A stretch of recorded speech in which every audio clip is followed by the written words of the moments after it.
Olá, sejam muito bem-vindos. Chegamos ao nosso terceiro dia de Congresso de Direito Digital e Tecnologia Jurídica aqui na Verbo Jurídico. Para você que já está nos acompanhando desde segunda-feira, recebemos várias mensagens, vários comentários de todos vocês aí, elogiando o conteúdo, elogiando os palestrantes que nós trouxemos nos 2 primeiros dias. E é claro que hoje não será diferente. A gente tem 3 grandes nomes aqui para conversar com vocês hoje. Nós vamos iniciar as nossas palestras dessa tarde, então, desse início de noite, né, com o professor Emerich Ruissan, que está em São Paulo, certo, professor?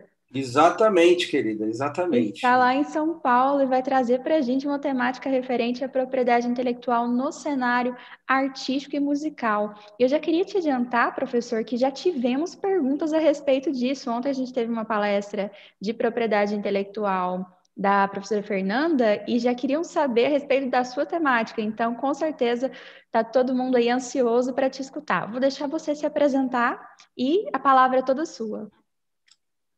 Muito boa tarde. Para mim é um prazer enorme poder estar aqui com vocês. Eu já sou um grande seguidor, né, da Verbo Jurídico, adoro os conteúdos da Verbo Jurídico, sempre que posso estou acompanhando, e poder fazer parte aqui de vocês, desse conteúdo, desse congresso, desse evento maravilhoso que é confeccionado aí por os mais altos profissionais gabaritados aí do nosso país. Para mim é um grande orgulho, uma grande satisfação mesmo. Estou muito feliz. E nesse momento, Camila, já que você está me passando a palavra, poder falar de algo que para mim é tão importante, que é a relação entre direito e música, né? Eu tenho uma relação brutalmente amorosa com as duas áreas, uma porque tenho uma vida com a música, com a relação com a música, e uma vida com o direito.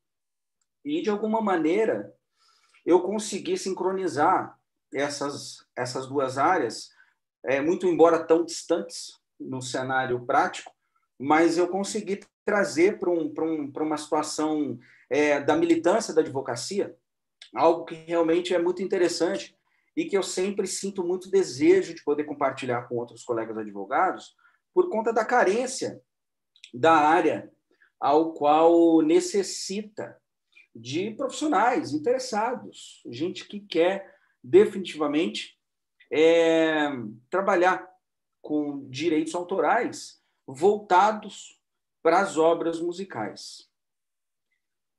E a todo tempo, pessoal, desde da confecção inicial da obra musical, existe situações jurídicas acontecendo o tempo todo. Desde a concepção da figura mais importante do cenário musical, que é o compositor. Sem o compositor, na estrutura da propriedade intelectual, chamada obra musical, sem um compositor, nada disso acontece. E é incrível que, com essa criação intelectual desse compositor, se despenca, vem uma avalanche de direitos que vão se relacionando um com o outro o tempo todo. Imagina só, para você é muito fácil, eu não acredito que aqui, nessa nossa reunião, ou em qualquer outro lugar, já dizia o poeta que quem não gosta de música, bom sujeito não é. Mas imagina você que no ato de um criador intelectual, um sujeito lá com o seu violão, ou mesmo sem o violão, ele por si só, ele começa a criar melodias, né? Ele começa a criar melodias e a partir dessa criação, ele vai dando um corpo a uma nova, originária música. E a partir disso, se nasce um direito. Porque, de uma maneira muito rápida e prática, a nossa relação com o direito autoral, ela depende da originalidade. Então, imagina que esse sujeito que a gente está utilizando de exemplo, ele é um sujeito que acabou de criar uma obra 100% original. E ele ali, com toda a sua pureza de criador intelectual, ele inicia uma série de relações jurídicas. Então, a partir do momento que ele chega com aquela... ele dá vida àquela criação dele, ele iniciou aquela obra a partir daquela criação, e imagina que essa criação intelectual dele, ao qual ele começou a desenvolver, é apenas uma melodia. Quando eu digo uma melodia, ele simplesmente ele pode estar cantarolando, ele pode estar assobiando. Uma melodia é justamente uma nota que ela fica ali circulando entre uma e outra e dá vida a essa nova criação. É uma nota, é um assobio.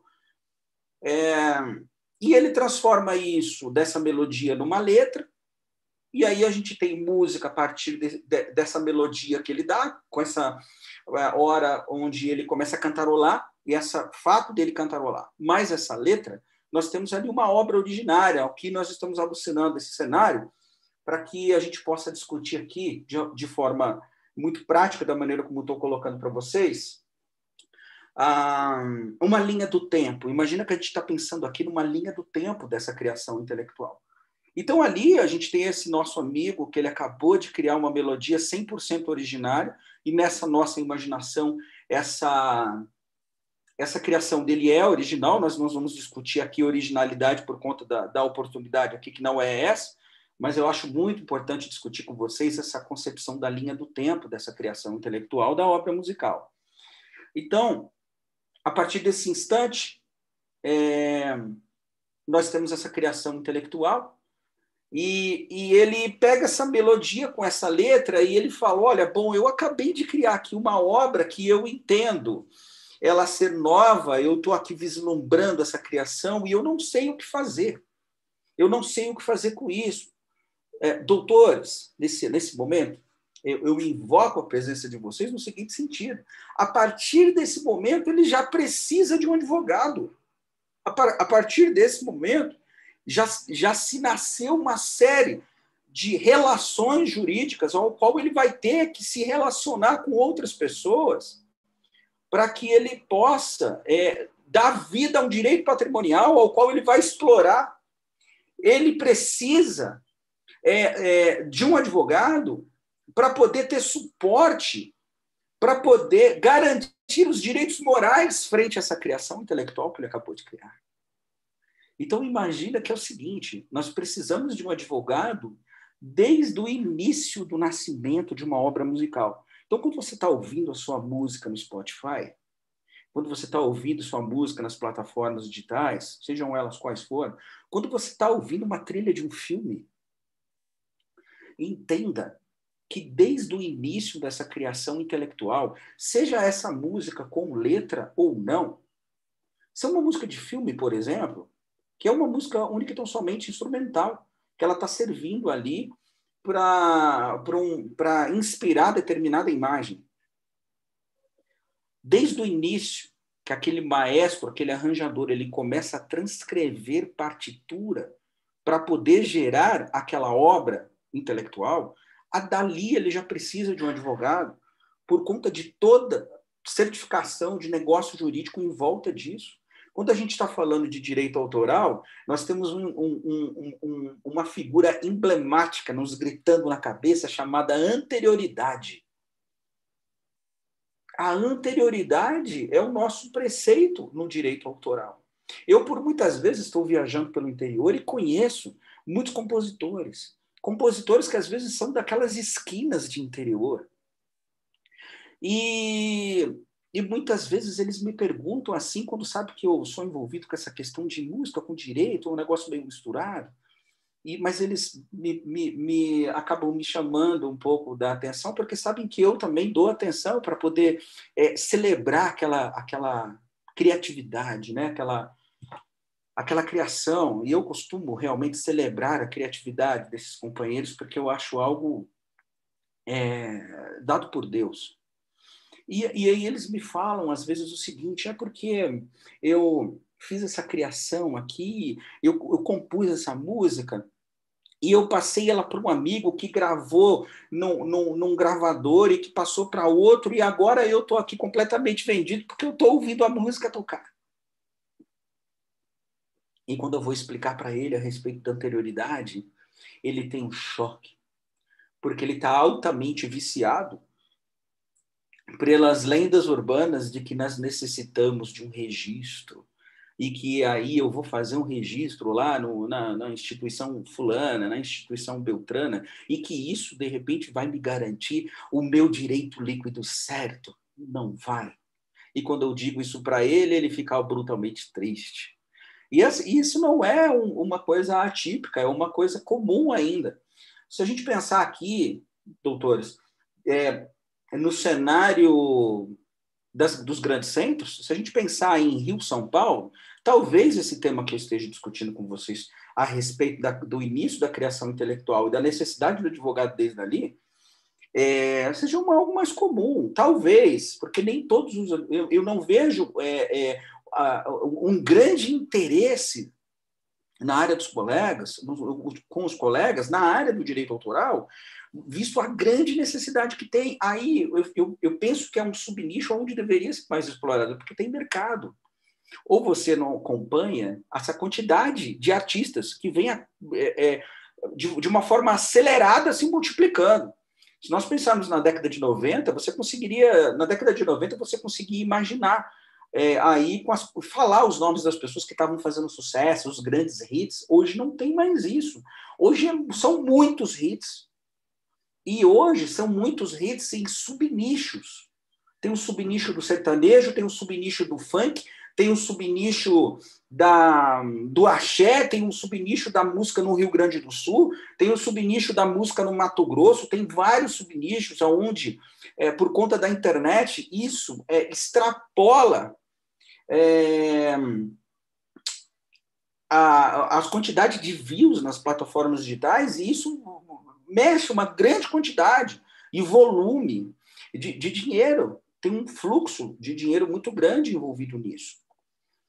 E aí eu vejo uma quantidade enorme de urgências jurídicas para serem tratadas disso por os colegas, e eu fico aqui brutalmente solicitando: venha para o direito autoral e pense nas obras musicais em primeiro momento, em primeiro lugar.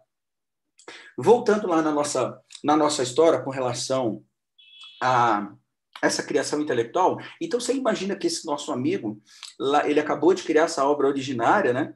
E ele está muito tomado ao interesse de desenvolver os direitos patrimoniais. Poxa, eu estou aqui agora com essa minha obra intelectual, eu não vou mostrar para ninguém porque eu sei a respeito da anterioridade e eu já aqui salvaguardei os meus direitos com relação a isso, e eu não vou fazer nenhum tipo de compartilhamento porque eu sei a respeito de autoridade, porque eu já tenho um advogado que está falando comigo aqui e sabe o que eu tenho que fazer.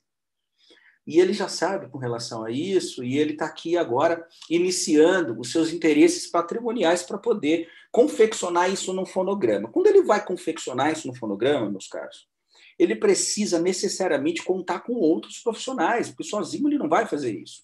A partir do momento que ele vai contar com outros profissionais, de novo aqui a gente está nascendo uma outra operação de negócio, o qual depende de uma consulta, de uma assessoria jurídica para poder promover isso de uma forma calibrada. O que acontece é que a gente tem uma história dentro do direito do entretenimento, em especial dentro do ramo do direito do autoral das obras musicais, muito falho, um pouco tendencioso. E isso acabou, de muitas maneiras, provocando certo monopólio de certos setores, de certas empresas, de certas editoras, e transformando isso num lugar onde ninguém conseguia chegar. O negócio é que hoje a gente está com a internet, a gente está com as plataformas digitais meio que fazendo o cenário real dos direitos autorais hoje através das agregadoras, que são o local onde você utiliza para poder colocar sua música lá, sua obra intelectual, para poder virar dinheiro, para poder virar direito autoral. E esse nosso amigo, voltando lá de novo, que ele está lá com a obra dele, ele falou: vou fazer direito patrimonial com isso agora. Agora eu vou fazer dinheiro com isso, eu vou fazer direito patrimonial, que estou falando com o meu advogado. E o meu advogado falou para mim, olha, nós vamos fazer agora direito patrimonial. Nós vamos aqui salvaguardar os nossos direitos morais com relação a isso, está aqui o nosso contrato, e vamos em frente. Só que agora é o seguinte, meu amigo, quando a gente chegar lá para produzir, isso que você tem aí, uma simples melodia, juntamente com uma melodia juntamente aí com algo rítmico, você só tem aí o seu assobio e a sua melodia, a gente tem aqui uma base de uma estrutura musical simples para poder transformar isso num fonograma e aí sim virar mercado com isso. Nós vamos precisar isso para um estúdio de gravação. E nós vamos precisar lá nesse estúdio de gravação contar com outros profissionais para que dê vida. Então, você imagina que numa música a gente tem lá a melodia, a gente tem a harmonia, a gente tem ritmo, né? E a gente precisa de um profissional para poder pegar essa sua criação que você tem aí de melodia e dar uma vida, colocar tudo isso daqui. Esse cara aqui, ele chama de arranjador. E aí, esse cara aqui, ele acaba tendo direito autoral junto nessa obra que não foi ele que criou, mas ele participa disso. Porque, de alguma maneira, ele vai usar da inspiração dele para poder transformar isso num fonograma. E ele vai ter uma participação disso. O que acontece hoje no cenário é que nem o cara que criou sabe, e nem o cara que está fazendo os arranjos também sabe. E nem o advogado sabe que podia estar falando isso para ele, porque o advogado não vai atrás de direito autoral. Olha eu perturbando vocês aqui. E aí é o seguinte, meus caros. Quando ele chegar lá no estúdio, hoje em dia, eu venho brigando aí nas minhas palestras e nos cursos que eu dou pela formalidade dessas situações a cada passo desse, porque a gente vive numa situação extremamente informal, porque os músicos eles são motivados muito pelo sentimento, pelas relações de confiança que eles vão desenvolvendo, pelas emoções, né? E aí acaba esquecendo um pouco da formalidade do mundo normal. Isso é muito comum, falo isso para os meus amigos que são músicos, né? Isso prejudica demais essa situação. E quando ele vai procurar esse estúdio para poder promover essa situação, ele vai precisar procurar um produtor musical, em regra. Esse produtor musical, o que ele vai fazer? Ele vai chegar lá no compositor, que é o chefe de todos. Nós já falamos aqui que sem compositor não tem nada. Ele vai chegar nesse compositor e vai falar assim, olha, compositor, eu achei sensacional a tua obra musical, a tua obra intelectual, a tua propriedade intelectual, bacana, já sei que você tem a anterioridade, você é o autor, que massa, que legal. Mas é o seguinte, para poder fazer dessa tua criação, que está aí um bebê, e transformar ela aqui em algo mais encorpado, num adulto, para a gente poder fazer dinheiro com isso, nós vamos precisar contratar profissionais para poder dar vida a ela. Legal. Entre esse produtor musical que vai fazer o agenciamento de outros profissionais para poder participar na estrutura da criação desse fonograma, precisa necessariamente de um contrato. Precisa de uma minuta muito bem celebrada.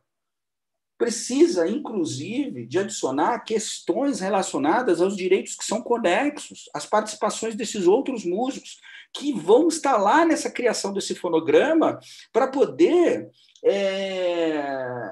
ganhar, escalar o negócio disso. E tudo aqui é uma escala. O compositor ele vai querer escalar o negócio dele, o compositor ele vai querer licenciar, o compositor ele pode querer vender a música, o compositor ele vai querer ficar com a música, ele pode tudo dentro da perspectiva do direito, mas ele precisa celebrar combinados com essas pessoas, contratos, celebrar contratos com essas pessoas que vão fazer essa participação para que o negócio se formalize. Essas pessoas que vão participar lá, elas vão ser detentoras de direitos conexos. Então é o seguinte, você imagina que se você ouvir lá uma melodia, uma pessoa só cantando uma melodia no rádio, você vai achar uma derrota. Eu não vou ouvir isso, né? Você não vai parar no Spotify para poder ficar ouvindo uma pessoa cantando sozinho.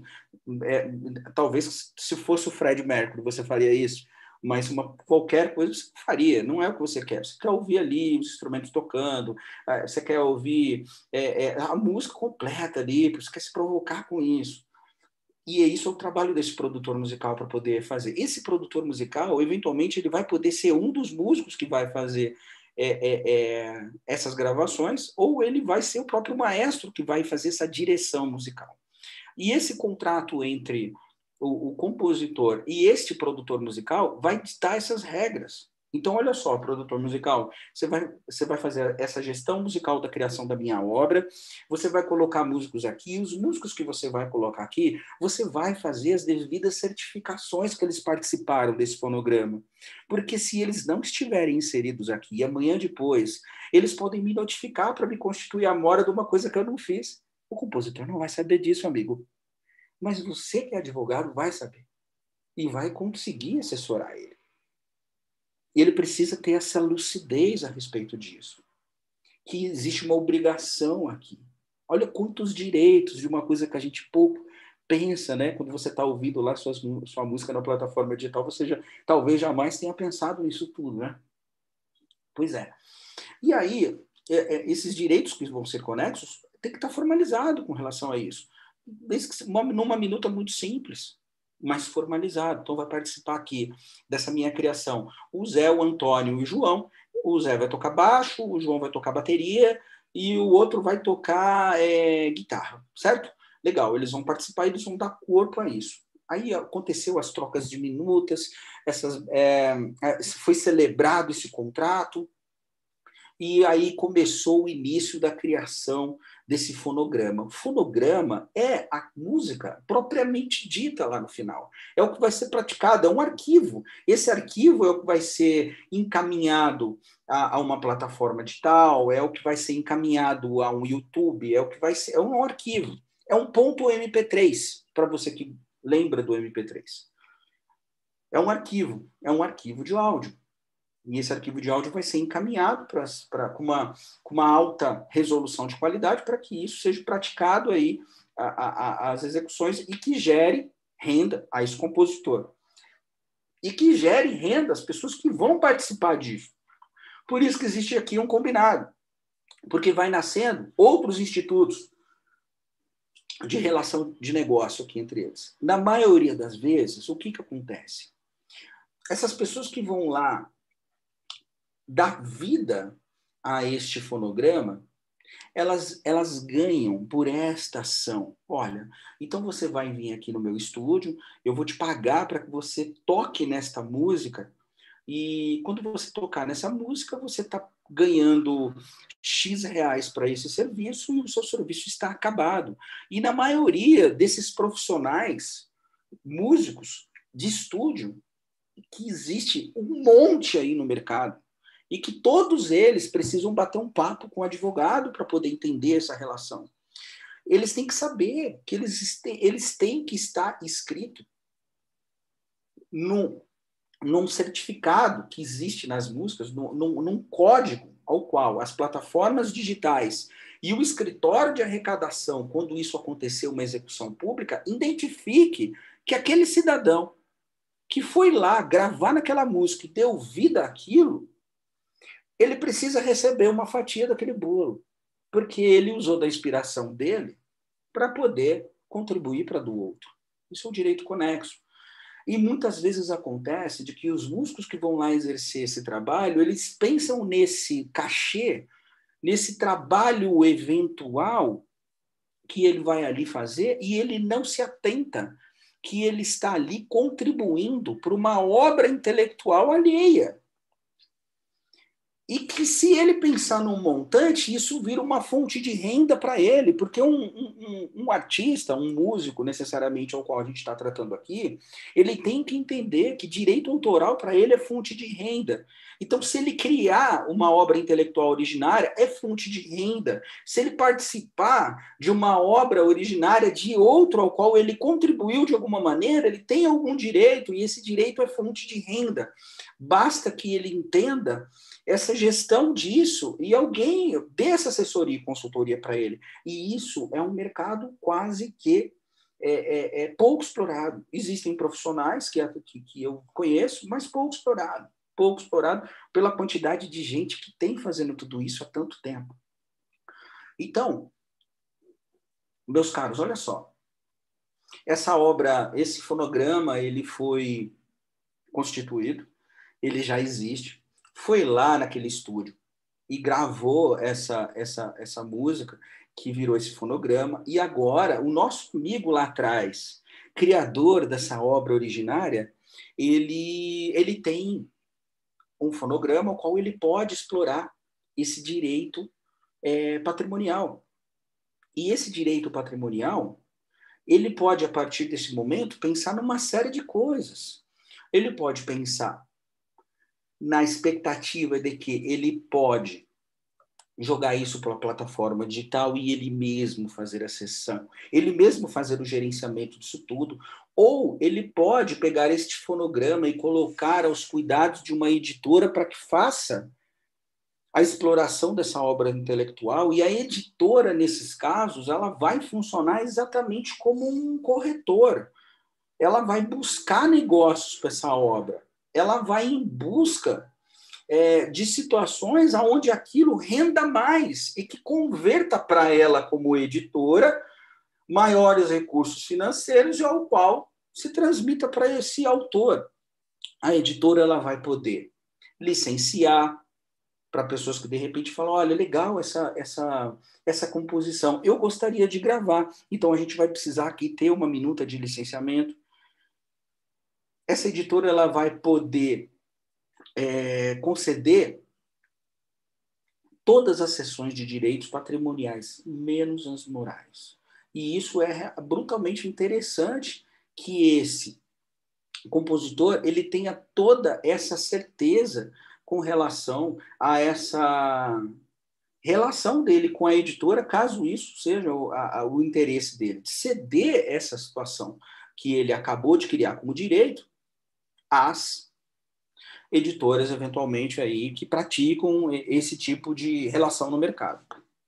Mas acontece também, meus caros, muitas situações é o seguinte: se por acaso esse nosso amigo que criou todo esse cenário e desenvolveu todo esse instituto jurídico para que ele possa gerar outras rendas para outras pessoas, gerar renda para ele a partir desses direitos, imagina que, se ele não tiver feito uma coisa, ele não vai receber isso nunca. A relação de direito autoral, ela depende necessariamente que ele esteja associado a uma das associações de direitos autorais filiadas ao ECAD, que é o Escritório Central de Arrecadação. Então, ele vai precisar estar associado a essa associação, ao qual ele só vai saber disso, o que a associação vai fazer por ele, o que não vai fazer por ele, o que ele pode cobrar a associação, o que ele não pode, e se ele não estiver fazendo nada e for até um advogado, essa associação não aconteceu nada, ele não recebeu nada com relação a isso, não recebeu nenhum extrato com relação a esse fonograma que começou a ser ouvido aí e publicamente nos locais, ele vai precisar procurar quem? Ele vai precisar procurar um advogado.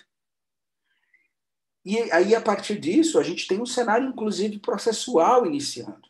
Porque se, de repente, você imagina, esse autor, que ele é detentor dos direitos autorais dessas obras, se de repente ele cede o direito autoral ali para que a editora explore isso, e ele é filiado a uma associação de direito autoral, ao qual a associação de direito autoral vai manter essa relação triangular, muito embora vai pagar para a editora, para que a editora repasse a ele. Mas se numa situação ao qual a gente alucina aqui que possa acontecer, imagina que ele, em algum momento, ele perca esse relacionamento, ele não consiga mais ter um feedback por parte dessas pessoas ao qual ele se comprometeu de alguma maneira, para que pudesse explorar as obras dele. Nós temos ali também a necessidade do advogado prestar para ele uma assessoria, uma consultoria, no sentido de entender como que funciona isso através de uma prestação de contas, inclusive processual. Isso é também algo muito favorável que possa se fazer para que você possa entender o que está acontecendo entre a relação editora, entre a relação associação, entre todo esse cenário que faz essa arrecadação para poder retornar para ele. Então, de novo, existe todo um cenário a todo momento ao qual o advogado vai poder exercer diversas atividades jurídicas dentro disso tudo. E, ao mesmo tempo, todas essas pessoas que participaram dessa obra, elas também vão ter que ter essa relação com essa associação. A pessoa que foi lá e praticou a gravação no estúdio, ele foi lá e foi chamado para poder gravar, e quando ele chegou lá para poder fazer essa gravação, o produtor musical, que foi contratado lá pelo nosso amigo autor, ele virou e falou assim: olha, querido, você está aqui fazendo essa gravação, e essa gravação que você está fazendo, você vai ganhar por ela aqui um cachê pelo seu dia, muito embora você vai ser registrado aqui na obra, né, no instituto chamado ISRC, para que você possa acompanhar os créditos que você eventualmente tenha dessa obra quando ela tiver execuções aí, seja de forma digital ou seja de forma pública. E isso dependendo da atuação dele nesta obra, né? Pensando em associação de direito autoral e na relação do direito conexo, quando a música é tocada de forma pública, né? Esse músico que foi lá e gravou baixo, ou gravou bateria, ele gravou piano, gravou guitarra, qualquer um desses, ele vai ter uma participação direta. Mas para que essa participação seja contabilizada, é extremamente importante que ele tenha uma relação direta com essa associação. Então, o autor, o músico, o intérprete, toda figura que existe na concepção da criação da obra intelectual, ela necessita estar filiada a uma associação de direitos autorais. Aí, meus caros, pensando nisso, tudo que eu disse aqui, num cenário prático para a vida do advogado, imagina que hoje nós estamos vivendo 100% digitalmente, inclusive com as obras. Então, a música, necessariamente, ela deu uma engessada no que diz respeito às execuções públicas, né? Por conta da pandemia, por conta desse cenário atual que estamos vivendo. Porém, as relações de música com a internet, elas cresceram 10 vezes mais do que deveriam crescer em um ano. As execuções feitas através das plataformas digitais, elas aumentaram o que deveriam aumentar em 10 anos. A quantidade de pessoas que pegaram as suas obras, que se viram limitadas, os criadores intelectuais, esses compositores, eles pegaram as suas obras, eles produziram isso e começaram a colocar em lives desesperadamente. Começaram a jogar no YouTube desesperadamente, porque aquilo estava ali guardado para que ele pudesse fazer todo esse processo que eu disse ali. E hoje em dia, por conta também dessa situação digital, ela ter tomado um rumo completamente diferente, hoje nós temos compositores onde ele faz toda a produção dessa obra que ele acabou de criar dentro da casa dele. Quando não, ele contrata uma pessoa para que essa uma pessoa faça toda essa produção musical dessa obra dele, que ele pegou ali, uma obra, ele fez ali uma criação simples. Ele colocou uma melodia no violão, cantou, falou, legal, eu tenho aqui uma criação originária, e essa originalidade ela me permite que eu a explore, e a partir disso eu vou mandá-la para aquele meu amigo, que ele tem um estúdio na casa dele. E como eu não tenho condições agora de fazer aglomerações, eu vou pedir para que ele faça os instrumentos todos virtuais. E esse amigo dele, ele consegue transformar aquela melodia crua num fonograma do mais alto potencial, como se os outros músicos tivessem participado. E aí vamos pensar em direito de novo. Imagina que essa outra pessoa que vai fazer toda essa produção digital, virtual, ela precisa estar totalmente assegurada desses direitos, porque ela está ali, inclusive, gravando todos os instrumentos de maneira digital, com sons que são virtuais. Quando digo sons virtuais, esse produtor ele consegue reproduzir através de softwares que são utilizadas pequenas gravações desses instrumentos reais e são colocados ali para poder reproduzir isso. Então, essa única pessoa ela vai ali fabricar todos os instrumentos ao qual necessita aquela obra originária para transformar aquilo num fonograma. E imagina que essa uma única pessoa ela vai ser detentora de todos esses outros direitos que eu dei de exemplo lá atrás. Quando eu disse que dependeria de uma pessoa, de outra pessoa, isso já é antigo. Nós aceleramos, meus caros, 10 anos nesses últimos tempos, por conta da pandemia, neste setor de direito autoral nas obras musicais. Nós aceleramos 10 anos em um. Nós aceleramos 10 anos em um porque você hoje vê música em tudo. O tempo todo no seu celular, você está ouvindo algum tipo de espécie de trilha. Quando você pensa numa determinada postagem de Facebook, quando você pensa em algo que seja relacionado a anúncios nas redes sociais. Então, nós temos uma perspectiva de crescimento desta área brutal e que merece a sua atenção. Então, imagina que hoje, todas essas criações intelectuais, essas obras musicais, esses compositores, hoje, senhores, existem pessoas que moram juntas, porque são criadores intelectuais de obras musicais e eles passam o dia inteiro trabalhando 10 a 12 horas por dia, pensando em criar uma obra intelectual dessa e mandar para essa pessoa que faz toda essa produção, transformar num fonograma para sair, praticando direitos patrimoniais com relação a isso. Então, meus caros, senhores, eu estou aqui acompanhando aqui as mensagens aqui da Verba, junto que estou falando com você. Maravilha, faltam 15 minutos, eu vou falando disso, eu me empolgo sem parar. Se deixar, eu vou até as 10 horas da noite falando com vocês a respeito disso. Então, eu recebi a mensagem da Verba aqui, que falta 15 minutos de apresentação, e nós precisamos abrir a caixa de perguntas dos alunos. Perfeito. Eu peço aí para vocês, agradeço o tempo que vocês me deram aqui para poder falar disso, e obrigado, Camila, pelo tempo, e me desculpa pela extensão que eu me comovo com o tema por gostar demais, mas estou aberto aqui às perguntas e vai ser um prazer falar com vocês. Foi excelente, professor, e eu compartilho do seu entusiasmo.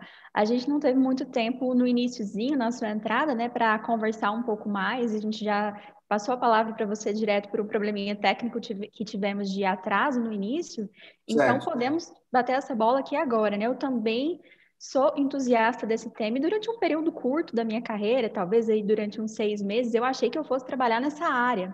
Porque eu tenho essa ligação também, né, esse fascínio pela área musical. E durante esse período a gente realmente percebe o quanto existem demandas muito pouco supridas aí pelos advogados, pouquíssimos entendem realmente desse assunto. Eu não tenho conhecimento de como funciona isso junto ao AB São Paulo, mas aqui em Goiás a gente tem uma comissão de cultura no AB Goiás que é permanente, da qual eu fiz parte durante um período, e eu pude realmente acompanhar de perto profissionais que eram mais avançados do que eu à época, né? Eu não cheguei realmente a atuar nesse tipo de demanda de propriedade intelectual no cenário do entretenimento, mas eu pude acompanhar outros profissionais fazendo trabalhos realmente primorosos aqui e auxiliando no desenvolvimento da cultura no Estado. Então, acho que esse é um papel que é fantástico no advogado que trabalha com entretenimento, com propriedade intelectual voltada para o setor artístico, que é também de auxiliar no desenvolvimento da cultura local e Tenho admiração por esse tipo de atuação, sim. Inclusive, temos perguntas aqui. Eu vou até aproveitar a deixa para começar com uma pergunta minha, porque eu fui identificando na sua fala que durante um determinado período que eu tentei trabalhar com isso, eu cometi alguns erros, né? Aquele momento ali, erro de principiante. E um deles foi referente a registro de música. Então, quando eu fui procurar como eu poderia registrar uma composição, era uma composição minha, inclusive na época, eu vi que era registrado na Biblioteca Nacional do Rio de Janeiro.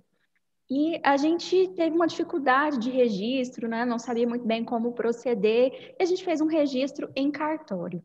E aí eu queria saber, o registro em cartório, ele é hoje para a música, né, para a letra, para a partitura, ele é suficiente? E um segundo ponto, se é que a gente pode estender nesse segundo ponto aqui. Existe a possibilidade, se esse registro for suficiente, ele ser feito em blockchain a partir de agora, puxando aí o tema que foi dado ontem pelo professor Alan? Olha só, Camila, o direito autoral, em especial dentro do cenário das obras musicais, ele está totalmente voltado à anterioridade. Então, vamos pensar aqui numa demanda de violação do direito autoral, que alguém alega que, de repente, aquela obra é dele. O que vai ser de fato levado a essa criteriosa avaliação de direito autoral é o que essa pessoa utilizou para poder se garantir. Então, vamos supor que uma segunda pessoa ao qual se apropriou desta obra, porque ouviu ali uma gravação e levou isso embora e falou, não, eu ouvi isso aqui, ele nem sabe, mas eu vou fazer ali os meus registros no cartório, eu vou na Biblioteca Nacional, eu vou fazer todas as formalidades aqui necessárias. Se esse nosso amigo lá atrás, ao qual mostrou para ele, tiver feito qualquer ato simples, como, por exemplo, mandar uma carta para si só, eu já vi demandas com relação a isso, como, por exemplo, ele mandar um e-mail para ele mesmo com algo que faça aquela comprovação autoral, certamente ele vai ser vencedor nessa demanda por conta da anterioridade. A questão é que vai ter que entrar numa demanda judicial para poder comprovar isso. Então, se tomar as medidas preventivas, talvez facilite bastante. Exato. O direito autoral voltado para as obras musicais, ele é um cenário realmente de medidas preventivas. Por isso, a necessidade de ter um advogado o tempo todo. Porque a atuação do advogado nesta área é realmente de consultor. Perfeito. Estou aqui com mais algumas perguntas, na mesma situação que você, olhando aqui, acompanhando o WhatsApp do pessoal da Verbo. Legal. Qual a segurança ou diferenciação de registrar numa associação ou no órgão público a veia blockchain de novo e utilizar os apps de registro via blockchain? Exemplo, MyWriters. Então, é, todos esses registros, inclusive essas plataformas que tem na internet, as pessoas me perguntam muito, inclusive nas redes sociais, eu utilizei o site tal, eu utilizei a plataforma tal para poder realizar o meu registro. Todas essas formalidades, elas vão ter o mesmo grau de importância se ela for a primeira. Então, de novo, eu volto na questão da anterioridade, porque se de fato você é o autor e você utilizou de qualquer mecanismo que assegure essa formalidade, não vai ter um direito que vai garantir mais do que o outro. Tanto a questão do cartório quanto a questão operacional em uma dessas plataformas, eu não posso me arriscar a falar algum nome delas, porque é difícil, né, você garantir a relação privada desses institutos, mas desde que você faça todas as formas de prova de anterioridade, qual te assegure e te garanta que aquilo de fato você fez primeiro, essa é a mais segura. Não é a do cartório, não é a da Biblioteca Nacional que realmente vai te colocar na frente, mas aquela que te garantiu uma documentação, você está documentado acerca daquilo. Excelente, uma documentação que consiga comprovar caso seja necessário, né? Exato. E como você analisa a sucessão hereditária e os direitos autorais? Aí pediram com um exemplo aqui. Temos o caso de Renato Russo e Chris Cornell. Até que ponto os herdeiros têm o poder de decidir o rumo das criações? Então, Camila, é o seguinte, eu já tive a oportunidade de atuar como advogado em inventário, em demandas que elas diziam respeito a direitos autorais. Esse é um direito do herdeiro, ele vai receber esses direitos pelo tempo, enquanto isso não caia numa situação pública, né, de direito. A lei é muito clara. A partir do momento que nós temos ali um autor e ele vem a faltar, ele vem a falecer, e ele tenha, de fato, um sucessor, ao qual entra com um inventário para que seja feita a sucessão desse direito ao qual lhe cabe, ele tem o controle sobre isso, porque é algo que é um direito, que é uma propriedade, só que intelectual, uma propriedade imaterial. Ele não teria que ter o direito à sucessão de um direito material, caso fosse um carro, uma casa, a propriedade intelectual, da mesma forma, salvaguardando aí os limites que a própria lei 9.610 vai colocar com relação a isso. Porém, eu sou da corrente ao qual, se é de direito e ele precisa realmente exercer o direito de herdeiro, mesmo sendo uma propriedade intelectual, ele deve clamar pelo que ele entende por certo com aquela obra. Perfeito. Nós temos mais duas perguntas muito boas aqui. Vamos ver se a gente consegue responder as duas. Como ficam os direitos de propriedade intelectual em composições criadas por inteligência artificial? Maravilha. Estou brutalmente interessado por um caso desse. Se você parar para pensar, existe o seguinte: existem alguns aplicativos hoje em dia que eles já fazem isso. Eu, particularmente, aqui nos meus momentos de músico, ao qual eu gosto de pegar o meu instrumento e tocar, eu utilizo uma plataforma que eu vou lá e coloco uma sequência musical para que eu possa tocar em cima daquilo. O que eu estou tocando em cima daquilo é obra minha. Eu estou criando aquela obra intelectual. Aquilo é meu. Só que aquilo que está sendo produzido é algo produzido por conta de uma sequência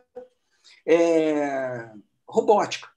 Então, não temos nada que assegure essa sequência robótica ao qual seja detentor de direito imaterial. Então, não vejo ainda nenhuma relação de propriedade intelectual de inteligência artificial. Até porque nós estamos falando em originalidade e nós estamos falando em criações do espírito. A música é algo de criação do espírito.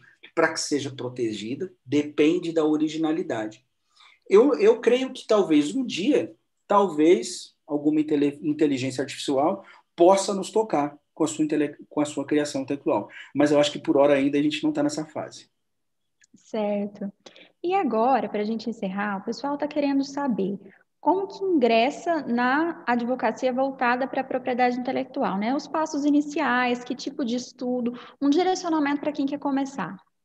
Olha só, Camila, a advocacia dentro do cenário da propriedade intelectual, desculpa, né, os meus colegas de outras áreas, mas é uma área maravilhosa para você iniciar a advocacia. Primeiro, pelo fato da leveza, aonde que você leva para as pessoas soluções. Você leva para as pessoas soluções, você serve como um consultor, você é aquela pessoa poderosa, a qual a pessoa adora fazer perguntas dentro do cenário da propriedade intelectual. Dentro do ambiente ainda, a gente afunilando ainda mais esse subnicho dos direitos autorais voltados para as obras musicais, tem muita demanda para isso. Se você começar a produzir conteúdo específico, a produzir conteúdo educacional, de tantas coisas, por exemplo, que eu falei aqui, tantas pessoas precisam ouvir isso, que não são advogados, mas que produzem obras intelectuais. Dentro do teu estado aí, por exemplo, conheço um monte de compositores que eles vão atrás de informações porque essa informação não tem ali de graça para eles, ou de repente ela não chega por conta de garantias, de compartilhamento, não chega. Então você imagina que se existe um advogado no início de carreira, que ele de fato é apaixonado por isso, ele tem ele se sente tocado, ele sente um chamado para isso, e ele quer realmente de fato explorar esse chamado, ele tem os mecanismos das redes sociais para poder fazer disso mercado. E ele não está ali fazendo captação, mas ele está ali compartilhando conteúdos educacionais, informando pessoas a respeito de necessidades que elas precisam saber com relação a isso. Fazendo isso, que algo mais magnético você precisa para poder iniciar a sua advocacia? Maravilha, inspiradora aí sua fala final, gostei bastante. Eu sou muito assim dessa crença de que realmente a gente tem um conhecimento, nós enquanto profissionais de direito, que é muito valioso para a sociedade. E eu me sinto na obrigação de compartilhar esse tipo de conhecimento justamente por isso. Tem muitas pessoas que precisam, que necessitam dele e muitas vezes nem sabem. Então, fico muito tocada aí pela sua fala final. E gostaria de agradecer muito a sua presença aqui, então, no nosso congresso. Se você tiver mais alguma consideração que queira trabalhar aqui, deixar para os nossos participantes, fique à vontade.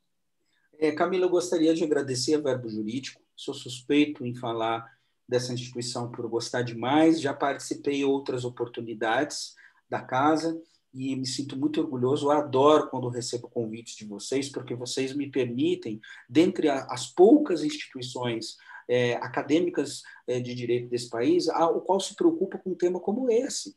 Dificilmente você vai encontrar um tema desse que a gente está tratando aqui na graduação. Muito difícil você vai encontrar um tema desse na graduação. E isso me deixa muito feliz, porque quando eu iniciei a minha vida com a advocacia, foi muito difícil aprender tudo isso, porque faltava recursos, eram poucos os livros, as especializações elas eram ainda voltadas muito para a propriedade intelectual relacionada à marca. E os direitos autorais, eles davam uma passadinha pelas obras musicais. Davam uma passadinha ali, tinha algumas aulas falando disso. Então, eu realmente fico muito feliz de estar aqui, espero encontrar vocês mais vezes. Aos colegas que estiveram aqui, agradeço muito e espero que a gente faça aqui um curso de propriedade intelectual, de especialização e vamos tocar o terror na advocacia neste país. Maravilha, professor. Muito obrigada aqui pela sua presença, então. Nós nos despedimos, pessoal, do professor Emerite, com bastante